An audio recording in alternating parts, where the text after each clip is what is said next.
Biasanya, kalau profesor bicara, kita berharap publik jadi tercerahkan. Tapi gimana jadinya kalau yang keluar justru nyinyiran politis penuh tuduhan? Mirip orasi kampanye, tapi tanpa panggung resmi.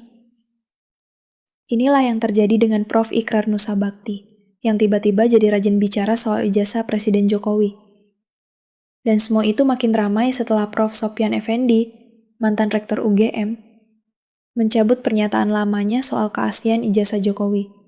Katanya pernyataan itu keliru, dan ia mencabutnya. Tapi bukannya melihat ini sebagai langkah koreksi intelektual, Prof. Ikrar malah menyebutnya petir di siang bolong. Loh, yang lebih bikin alis mengangkat, Ikrar malah menyarankan sidang ijazah dilakukan di forum kampus. Bukan pengadilan negeri, tapi forum profesor. Katanya, cuma orang kampus yang bisa menentukan ijazah itu asli atau palsu. Padahal, Universitas Gadjah Mada sudah jelas menyatakan ijazah itu asli. Kalau begitu, apalagi yang mau disidang? Lucunya lagi, Prof. Ikrar justru membela mati-matian Roy Suryo. Bukti-buktinya dianggap paling sahih, paling valid. Padahal Roy bukan pakar forensik dokumen, bukan pejabat kampus, dan jelas-jelas punya rekam jejak penuh kontroversi.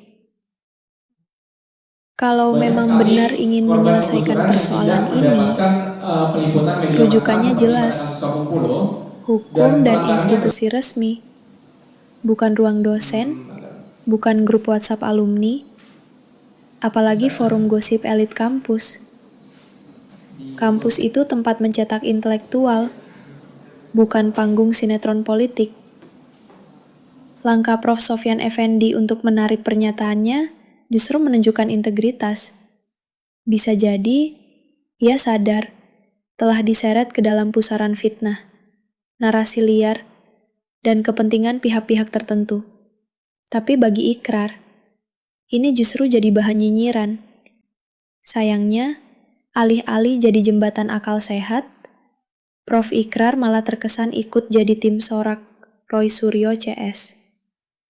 Ia menuduh pengadilan tak bisa dipercaya, tapi malah menyarankan sidang dibawa ke ruang dosen. Ini logika yang jungkir balik. Pada akhirnya, ketika profesor lebih sibuk cari panggung ketimbang solusi, kita tahu, gelar akademik tak menjamin kematangan. Kritik itu sehat, tapi nyinyir terus-terusan, itu namanya kehilangan fungsi. Dan kalau masih terus begini, mungkin yang perlu dicabut bukan cuma pernyataan,